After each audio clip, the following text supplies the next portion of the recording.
Hello there, I'm Kirk Harnack. Welcome in, and I'm going to review a little radio for you, a new product that Barry Michigan asked me to say something about. This is the Insignia HD radio portable player. This is, I believe, the very first truly portable HD radio receiver.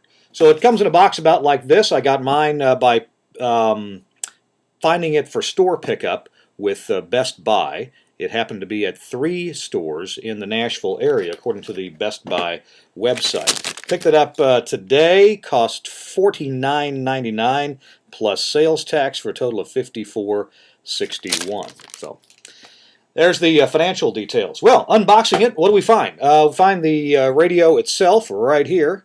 This is the, it's a little bit smaller than the picture on the website kind of made me believe it would be. It's pretty small. Here's the palm of my hand. I have just average size hands, and there we go. There it is. It really does fit in your pocket. So here's a pocket. It goes in there pretty well. Comes with a few accessories. We'll take a look at those here. Of course, it comes with an instruction booklet. It does come with the ever popular quick setup guide, and if you would like that in Spanish, it also comes in Spanish, and the manual der usuario also comes in Spanish as well. So I've given a very quick glance to the manual. According to the directions, you do need to charge it first, and that's one thing that some people aren't liking about it. You cannot replace the batteries, at least, well, you say that to an engineer. It's going to open it right up. It's got a lithium-ion battery that is supposedly not replaceable. That has been a negative that some people have said, but I don't know. Maybe it is a negative. I've got an iPod that I've had for a few years, and I just love it. It works fine, and you can't replace the battery, at least not conveniently in it. So what else does the box come with? Well, it comes with a USB cable. The intended use of this is just for charging, because there's no data to move back and forth between the computer and the radio itself. So the USB appears to be just for charging. It does come with also a little headset, some earbuds. I've already misplaced mine. I probably left in the car somewhere in my excitement to get the thing open. I opened it up in the car, so I brought some earbuds of my own to this particular little demonstration. So let's have a look at this. Oh yeah, well, it comes something else too. Yeah, here we go. It comes with an armband for you sporty types. There you go. You can set the thing inside the armband. Well, it kind of works like a sphygmomanometer there, a blood pressure cuff. There we go. So fits nicely in there, and it would ride with you quite nicely if you are a sporty type. Just want to do some rocking and rolling on the trails or on the treadmill. So let's turn the thing on here. I did charge it. It seemed to take about 2-3 hours to charge, something like that, fully. They say don't use it until you charge it all the way. Of course, I did use it anyway. Hold the little power button down, and there it boots up.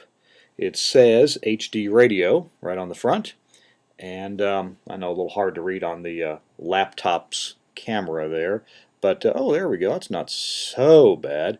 HD1 WNRQ, and we have a song playing, Another One Bites the Dust, excuse me, by Queen. So it's already tuned up. I happened to turn it off when it was tuned to 105.9, and this is their HD1 signal. The screen does go off. The screen is 128 by 128 pixels, which is adequate. It shows you what you need to see. You can bring the screen back to life by pushing any button, almost any button apparently, on the front of the unit. And you can set the timeout time also through the menu. It's got your scan buttons, forward and reverse scan. And it's got manual tuning buttons. Let's see, that would be on this side. Yeah, manual tuning buttons for up and down.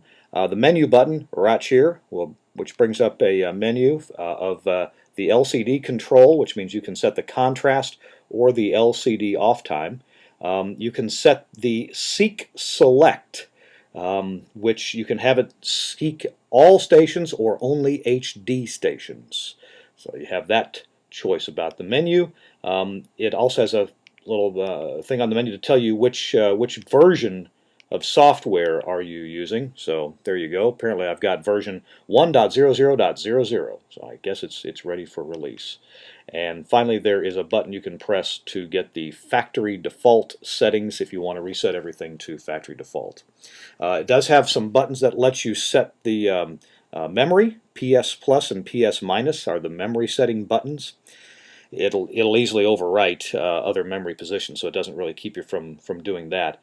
And it has another button here in the middle that's usually the select button, but it also changes the display when you're in the HD radio mode.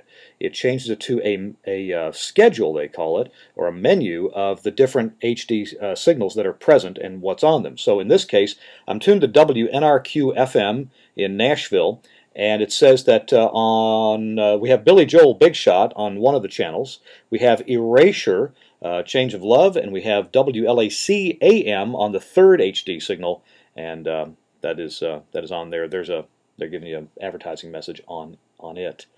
You can scroll up and down through these, I suppose, and then select the one you want. So if I want WLAC AM's signal, this is being broadcast on their on one of their FMs. You know, you'd think they'd take care of the case there and make that all caps, but I'm not in charge of that.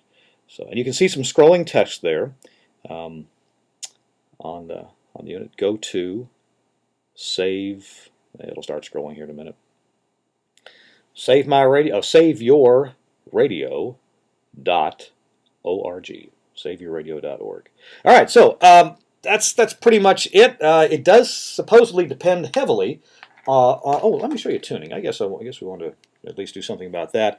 You can have it scanned. If you scan, I'm tuned to the HD3 right now, which is shown very small right there on the screen.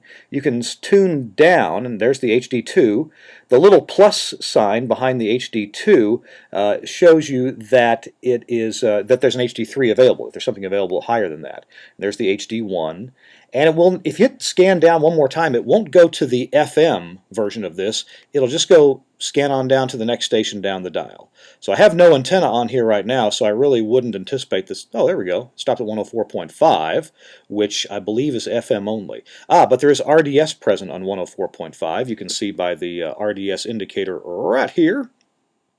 The RDS indicator is obviously on when it's on FM. With no HD, and it will show you the RDS text. I'm not sure how much of that is actually selectable. Let's push this button and see if it makes any difference at all. Doesn't appear to make any difference on the screen as it does in the HD mode. If you're picking up an HD station, we'll push the other scan button. It'll go back up to WNRQ, and hopefully it'll stop there. Yeah, it did. And you can see the HD indicator comes on right up here. There's also a battery indicator right here, and there's a signal strength indicator here. I really can't tell you how well the signal strength indicator works. There's probably about like your cell phone. You know, there's probably some correlation there. So plug the headphones in, and we have us a working radio with sound coming out and everything. And I forgot to mention that on the side here is the volume control. It, at first glance, looks like a rotary control, but it's not. It's a kind of a rotary push up and push down to make the volume go up and down. There's also a hold button on the side, so if you're doing some strenuous physical activity, you can put it on hold and not have the buttons get jostled at all.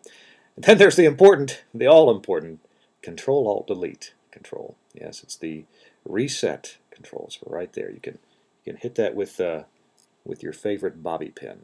Reset. Haven't had to do that yet.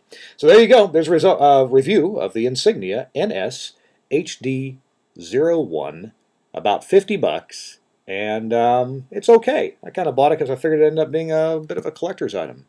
So it's all right. Keep you entertained a little bit. Thanks a lot for tuning in. Have a nice day.